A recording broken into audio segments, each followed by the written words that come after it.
announces registrations for new admissions for class 11th and 12th. Admission open till availability of seats. Visit www.spsmartschools.com.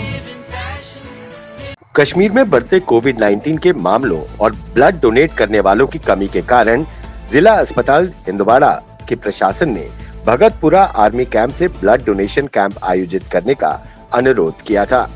भारतीय सेना द्वारा goodwill gesture दिखाते हुए red cross society Kupwara और जिला अस्पताल हंदवाड़ा के सहयोग से भगतपुरा आर्मी कैंप में ब्लड डोनेशन कैंप का आयोजन किया।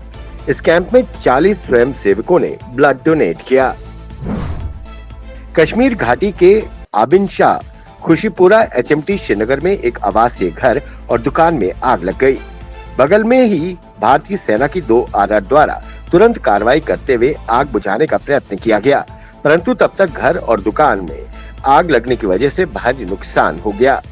लोगों ने आरोप लगाया कि प्रशासन का कोई नुमाइंदा यहाँ नहीं आया, सिर्फ 2 आरआर द्वारा ही आग पर काबू पाया गया। लोगों ने कहा कि हमारा सब कुछ जल गया है, जिंदगी भर का जोड़ा सारा सामान जलकर खाक हो गया।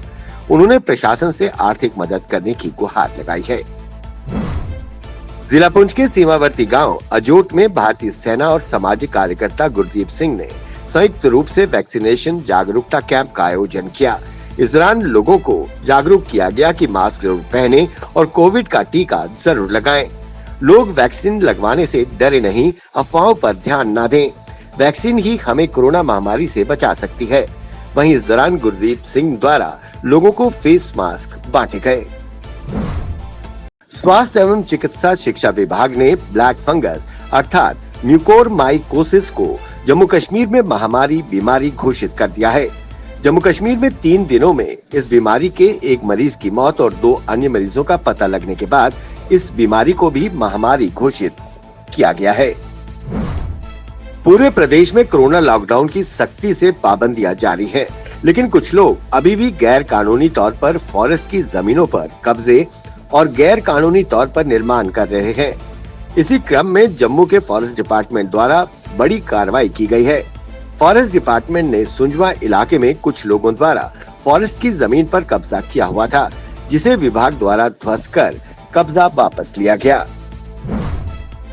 जम्मू में सेवा भारती और भारत सरकार के आयुष मंत्रालय ने संयुक्त रूप से एक मेडिकल कैंप का आयोजन किया। वहीं उन्होंने कहा कि ये दवाइयां कोविड पेशेंट्स को वितरित की जाएंगी।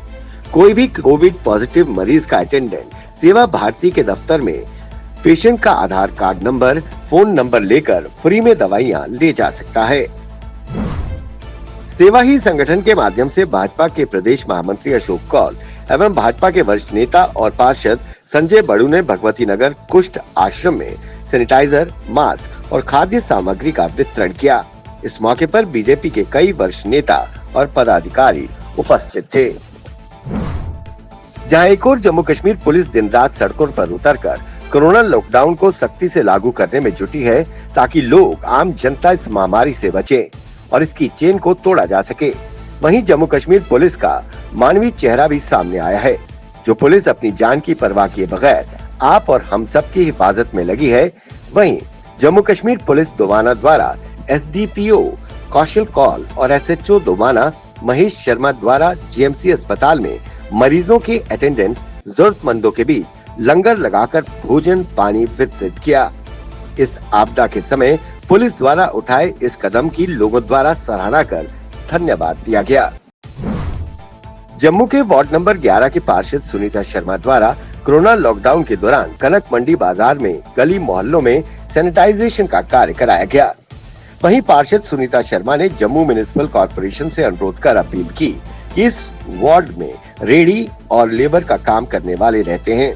कोरोना लॉकडाउन से उनका कामकाज ठप होने की वजह से वो अपने घरों पर बैठे हैं। उन्होंने GMC से प्रार्थना की कि इनके खाने पीने की व्यवस्था सरकार द्वारा कराई जाए। यूटी जम्मू कश्मीर में कोरोना के बढ़ते मामलों और उससे हो रही मौतों के मद्देनजर प्रशासन द्वारा लॉकडाउन की अवधि 31 मई तक बढ़ा दी गई है।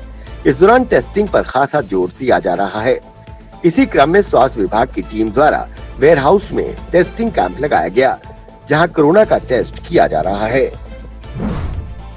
जम्मू में डायरेक्टर हॉर्टिकल्चर विभाग की टीम ने राम सेवक के नेतृत्व में ब्लॉक नगरोटा का दौरा कर किसानों द्वारा लगाए गए पौधों के बारे में जानकारी हासिल कर ऑन स्पॉट पौधों को देखकर उनकी समीक्षा की।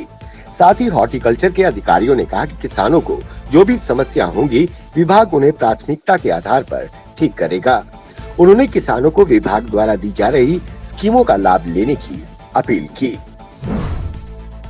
कश्मीर घाटी के राजपुरा पुलवामा की आशा वर्कर्स द्वारा प्रशासन के खिलाफ विरोध प्रदर्शन किया गया। उन्होंने कहा कि हमें इंसाफ चाहिए। हम दिन रात कोविड महामारी के दौरान काम कर रहे हैं, परंतु जब इंसेंटिव्स देने की बात आती है तो बड़े अधिकारियों से लेकर सफाई कर्मचारियों को इंसेंटिव्स दिया जाता है, लेकिन आशा वर्कर्स को दरकिनार कर दिया जाता है। न हमें मास्क दिए जाते हैं, न ही ग्लव्स देते हैं, न ही हमें कोई प्रोटेक्शन है। उन्होंने कहा कि हमारी सैलरी बढ़ाई जाए, हमें कोरोना के दौरान इंसेंटिव्स भी दिया जाए। सांबा के विजयपुर में विजयपुर नगर पालिका के कुछ महीने पहले प्रधान पद के लिए चुनाव हुए थे। वहीं इस दौरान प्रधान पद के लिए चुने गए गणेश शर्मा को नायब तहसीलदार विजयपुर द्वारा शपथ दिलाई गई। ये शपथ समारोह कोरोना महामारी की वजह से 1 महीने विलंब से हुआ है। वहीं शपथ लेने के बाद गणेश शर्मा ने कहा कि मैं सभी पार्षदों को साथ लेकर चलूंगा। जिला पुंछ की तहसील सुरनकोट के गांव दराबा में एक टेम्पो अचानक नियंत्रण खोकर हादसे का शिकार हो गया। इस टेम्पो में 7 लोग सवार थे जो बुरी तरह से घायल हो गए। उन्हें इलाज के लिए जिला अस्पताल सुरनकोट में भर्ती कराया गया है। कश्मीर घाटी में बिक्री की शर्तों का उल्लंघन किया जा रहा है। आईपीएल डीपीए की बिक्री 1200 से 1900। किसानों को आईपीएल द्वारा एक बैग की कीमत ली जा रही है। वहीं किसानों ने सरकार से अतिरिक्त भुगतान किए जाने वाले रुपए को वापस करने की अपील की है। किसानों ने कहा कि आईपीएल कंपनी 700 रुपए प्रति बोरे को 1200 से 1900 रुपए की दर में डीपीए उर्वरक को बेचकर किसानों को लूट रही है। कंपनी सरकारी दरों का खुलेआम उल्लंघन कर रही है।